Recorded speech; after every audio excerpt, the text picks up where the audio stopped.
राखी और मेरे ऊपर दोनों पर जान से मारने की साजिश हुई है। ठीक है, गांधी जी वाला नहीं हो कि एक गाल पर मारोगे दूसरा गाल बढ़ा दूंगा, वैसा हूँ नहीं। तुम्हारे पूरे खानदान को मैं कहाँ कहाँ क्या करूँगा वो तुम सोच भी नहीं सकते। और ओपन कैमरा में बोल रहा हूँ, किसी के बाप से नहीं डरता हूँ। मेरा और राखी का एक रुआ भी अगर खरोच भी आ गई ना, तो तुम और तुम्हारे पूरे झुंड का मैं वो हाल करूँगा कि पूरे अभी तक के इतिहास में नहीं हुआ होगा। राखी की सुरक्षा का मामला है। राखी को इस हद तक लोग परेशान कर रहे हैं कि उसको जान से मारने की भी सोच रहे हैं। हम लोग ईश्वर से मना रहे हैं कि ताकि वो सब कुछ ना निकले, सारी चीज़ें पॉजिटिव आए, कैंसर नहीं निकले। क्योंकि कैंसर निकलना मीन्स बहुत बड़ा ये हो जाएगा, इशू हो जाएगा। और फिर मुझे नहीं लगता है कि उनको बहुत अच्छी ट्रीटमेंट की ज़रूरत होगी कहीं बाहर जाके ट्रीटमेंट कराना। ऑपरेशन तो सक्सेसफुल रहा, लेकिन काफ़ी उनके हेल्थ में उतार चढ़ाव है। शुगर और बीपी ये सब नॉर्मल नहीं हो पा रहे हैं, जिससे उनको काफ़ी तकलीफ़ हो रही है, काफ़ी पेन भी है उनके जहाँ पे ऑपरेशन हुआ है तो उनको काफ़ी पेन हो रही है। बॉलीवुड की ड्रामा क्वीन राखी सावंत बीते कुछ दिनों से हॉस्पिटल में है। जानकारी के मुताबिक उनके यूट्रस में ट्यूमर है, जिसकी शनिवार को सर्जरी की गई थी। हाल ही में राखी के एक्स हस्बैंड रितेश, जो कि राखी की टेक केयर कर रहे हैं, उन्होंने राखी की हेल्थ अपडेट देते हुए बताया कि उनकी सर्जरी तो सक्सेसफुल रही, लेकिन अभी भी वो बेहद दर्द में है। इसी के साथ रितेश ने एक चौंकाने वाला खुलासा करते हुए कहा कि राखी की तबीयत बिगड़ने की एक और वजह उन्हें मिल रही धमकियां हैं। जी हाँ, रितेश ने बताया कि राखी को जान से मारने की कोशिश की गई। हालांकि ऐसा किसने करवाया, इसका खुलासा रितेश ने फिलहाल नहीं किया, लेकिन उन्होंने ये वादा किया कि वो जल्द ही सबूतों के साथ इस मामले का खुलासा करेंगे।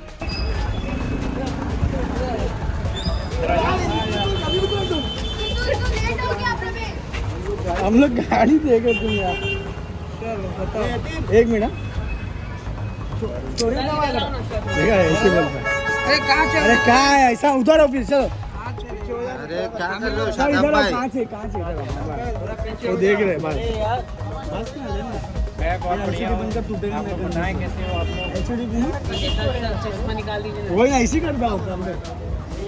चलो रितेश भाई ये चुप एक मिनट। राखी जी को क्या, राखी जी के हेल्थ सुधर रही है, क्या हुआ?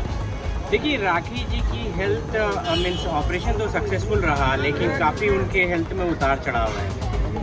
शुगर और बीपी ये सब नॉर्मल नहीं हो पा रहे हैं, काफ़ी प्रॉब्लम आ रही हैं।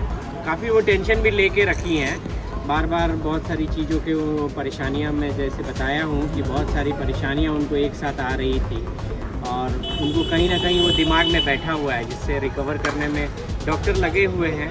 हालांकि डॉक्टर ने इनिशियल में उनको फ्यू मंथ्स का bed rest, complete bed rest बोला है। अगर और उनकी हालत में बोला है कि कंटिन्यूअस 15 डेज तक तो उनको ऑब्जर्वेशन में रहना पड़ेगा। क्या जो ऑपरेशन से जो निकाला गया ट्यूमर, क्या उसकी जांच करने के लिए दिया गया है? क्या किस तरह का जांच में क्या आने वाला, डॉक्टर को क्या लग रहा है, क्या ये कैंसर हो सकता है, क्या रेडिएशन देना पड़ेगा आने वाले दिनों में, कुछ बताइए। देखिए, अगर उसको भेजा गया है ऑब्जर्वेशन के लिए, और उसमें अगर वो पॉजिटिव आता है तो डॉक्टर उसके बाद फर्दर कैसे क्योर करना है, जैसे कीमो की या जो भी है उसका प्रोसीजर वो बताएंगे। बट हम लोग ईश्वर से मना रहे हैं कि ताकि वो सब कुछ ना निकले, सारी चीज़ें पॉजिटिव आए, एटलीस्ट कैंसर नहीं निकले।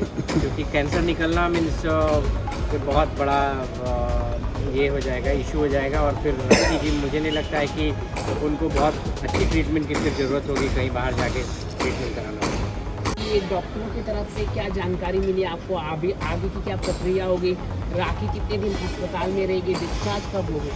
देखिए, अभी फ़िलहाल तो डॉक्टरों का कहना है कि उनका जब तक, क्योंकि उनका शुगर बीपी बहुत नॉर्मल नहीं रह रहा है, तो जब तक वो नॉर्मल नहीं होता है फिर से उनको काफ़ी तकलीफ़ हो रही है, काफ़ी पेन भी है उनके जहाँ पे ऑपरेशन हुआ है तो उनको काफ़ी पेन हो रही है। तो कह सकते हैं कि अभी जब तक वो स्टेबल नहीं होती है तब तक डिस्चार्ज कराना उचित नहीं होगा, क्योंकि उनके घर में भी फिर कोई नहीं है, तो उनको केयर लेने के लिए कोई होना चाहिए ना। तो फिर एटलीस्ट मुझे लगता है कि जब तक स्टेबल नहीं होती है तब तक डिस्चार्ज कराना उचित नहीं है। हमने देखा है कि आपने पूरी तरह से उनका ध्यान रखा, एक हस्बैंड जैसा पूरा ध्यान रखा, क्या कहना चाहिए? मैं हस्बैंड जैसा नहीं, मैं एक दोस्त जैसा, एक इंसानियत के नाते कहा हूँ। और लाइक ध्यान सबको ही रखता है, जो भी आपका फैमिली मेम्बर होगा सबको ही ध्यान रखता है। आपके फादर भी आपको वही केयर लेते हैं जो आपके हस्बैंड ले सकते हैं, या आपके लाइक वेल विशर ले सकते हैं, आपका दोस्त भी ले सकता है। तो कह सकते हैं कि मैं उस राखी का वेल विशर हूँ। हमने देखा है कि आपने पूरी तरह से, चाहे लोगों ने आपके ऊपर भी लोगों ने काफ़ी ट्रोलिंग की, लोगों ने बहुत कुछ बोला, लेकिन उसके बावजूद आप राखी के साथ खड़े रहे, क्या कहना चाहिए? देखिए, ये जानबूझ के, ये गलत इंटेंशन जानबूझ के फैलाया गया था कि ताकि मुझे ट्रोल किया जाए और मैं राखी के लाइक साथ देना छोड़ दूं और फिर से वो अकेली हो जाए। राखी के खिलाफ ये षड्यंत्र बहुत दिन से चल रहा है, ठीक है। अभी मैं उससे ज़्यादा जो आज मैं ब्रेकिंग न्यूज़ देना चाह रहा हूँ आप लोगों को, राखी और मेरे ऊपर दोनों पर लाइक जान से मारने की साजिश हुई है, ठीक है। अभी इसकी बहुत जल्दी आप लोगों को प्रॉपर न्यूज़ हम लोग देंगे, प्रॉपर डिटेल के साथ, क्योंकि अभी पुलिस उसमें इन्वॉल्व हो रही है और उसके बाद इन्वेस्टिगेट करा के बहुत बड़ी साजिश हुई थी जिसमें राखी और मेरे जान को खतरा था।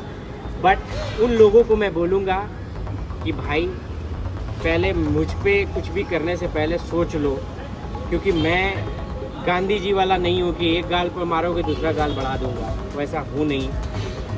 तुम्हारे पूरे ख़ानदान को मैं कहाँ कहाँ क्या करूँगा वो तुम सोच भी नहीं सकते। और ओपन कैमरा में बोल रहा हूँ, किसी के बाप से नहीं डरता हूँ। मेरा और राखी का एक रोआ भी अगर खरोंच भी आ गई ना, तो तुम और तुम्हारे पूरे झुंड का मैं वो हाल करूँगा कि पूरे अभी तक के इतिहास में नहीं हुआ होगा। ये ओपन चैलेंज है। आप ये है कि आपके ऊपर और राखी के ऊपर हमला करने की कोशिश की गई, कौन है दुश्मन मुंबई में? देखिए, दुश्मन तो सभी लोग जानते हैं कि कौन है दुश्मन, लेकिन इसमें मैं खुल के बोलूँगा।